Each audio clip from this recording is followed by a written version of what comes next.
Yep, that should do it. Rise from your grave.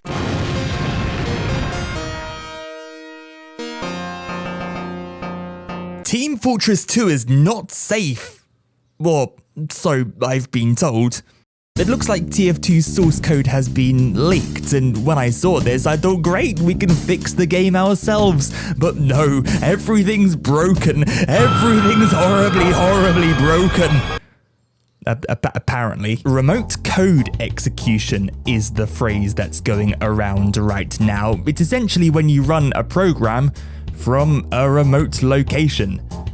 It's kind of similar to what they do when they run things like Snake on Super Mario Brothers or play My Little Pony songs on Pokémon Yellow. I don't know why you'd want to do that, but as you can probably understand, someone who bothers to gain access to your PC probably isn't going to do something as whimsical as playing children's TV theme songs. Rumors.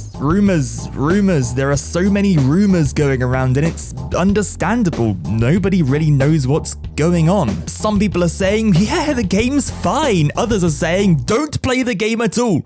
Don't even look at it. Uninstall the game right now. As of recording this, it's been about a day since the leak, and the TF team has revived their dead Twitter account to say that everything is actually fine. The community's collective meltdown can now end. However, you may be the cautious type and you are still worried about potential threats, to which I say, have you ever tried playing TF2 in offline mode? Okay, I understand TF2's a multiplayer game, but I promise it's not as crazy as it sounds. See, the game's pretty much exactly the same, it's just there's nobody else here. Luckily, TF2 has a specialized offline mode exactly for this purpose. It's called Training. Just select the map you want to play and you're in a game. However, as you're playing, you may encounter this. Don't worry, you haven't been VAC banned.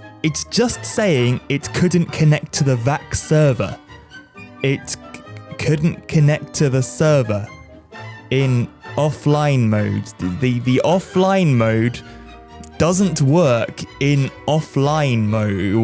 What? I don't know if it's just me having this problem, but if you are also having this problem, there's a pretty easy workaround. Just type map, then the map you want to play into the console, and then when you're in the server, just enter SV_LAN1 and you should be good. Of course, now you may have noticed that there are no bots in the server. So to fix that, do TF_bot_quota, then the number of bots you want. It seems to max out at 22. I don't know why, it just doesn't want to add that 23rd bot. Ah, bots. They're beautiful creatures, as I have documented extensively in the past. But to be honest, you could entertain yourself quite effectively by just watching them exist. You could even make your own bot documentary if you wanted. It's not like I'm going to make any more. Hey, if you ever just want to spice up your TF2 games, just turn on the bot navigation mesh. Now the floors have got colourful lines on them. What more could you want? TF2's console is full of weird commands you can experiment with. For example, did you know TF2 has an Australian mode? I didn't. Geez, something's not quite right about TF2 today. Something's looking a bit peculiar. Oh dear.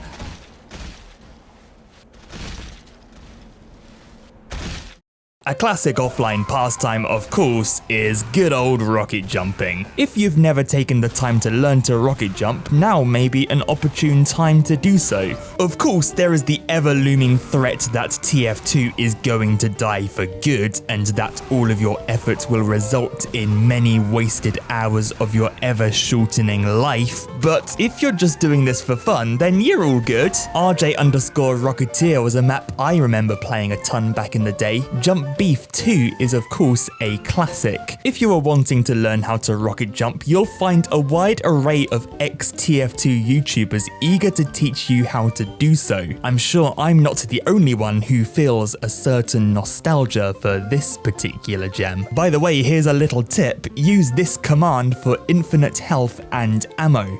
Now go out there and jump!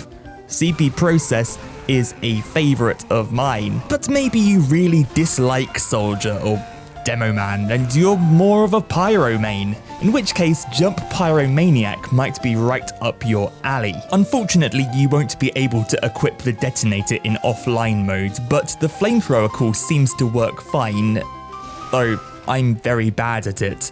Moving on from jump maps, regular training maps are always an option. Stock maps aside, the community's got a ton of maps you can try, with the favourite being TR_walkway. Personally, I find it a great way to practice air shots, though it could also be used for stair stab training. I seem to have acquired a range of these training maps during my time playing TF2. Medic Dodgeball. From what I can gather, it seems to be some kind of nuclear apocalypse, and if I'm being completely honest, I kind of have no idea what the hell is going on. This one I can only describe as some kind of medic obstacle course. It's not very long, and it's very slightly insane. That's definitely not the worst though. I am very, very confused right now. This is one of my personal favourites, though I'll see if you can work out what the point of this one is. Community-created content is one of the things keeping this game alive. However, TF2 already has its own selection of weird maps, CP Cloak for example. This is official. This comes with the game. What is it? I have absolutely no idea. Then there's the selection of abandoned arena maps. These maps feel so weird to me. Like, they're familiar, they're the subject of countless Gmod videos, but in my 2,500 hours of TF2, I've never played them. So you see, there are many ways to enjoy TF2 offline. However, maybe you still don't want to take the risk, in which case there's always the option of playing other games, with Overwatch being the quotation marks obvious choice. The thing is with Overwatch, it's okay, but this is kind of how I feel about Overwatch. This is brilliant. But I like this. There's never really been a proper replacement for TF2, and despite how much I criticize it and say how it's bad, it's been a huge part of my life for the best part of the last 8 years. So it'll be sad when it eventually does die. Whether that'll be before or after the heavy update is down for debate, but I do look forward to reviewing one or the other, whether it be new weapons or the heat death of the Badlands. I guess we'll just have to wait and see. Goodbye. This meme will never die because are in the bin. Are in the bin. Are in the bin.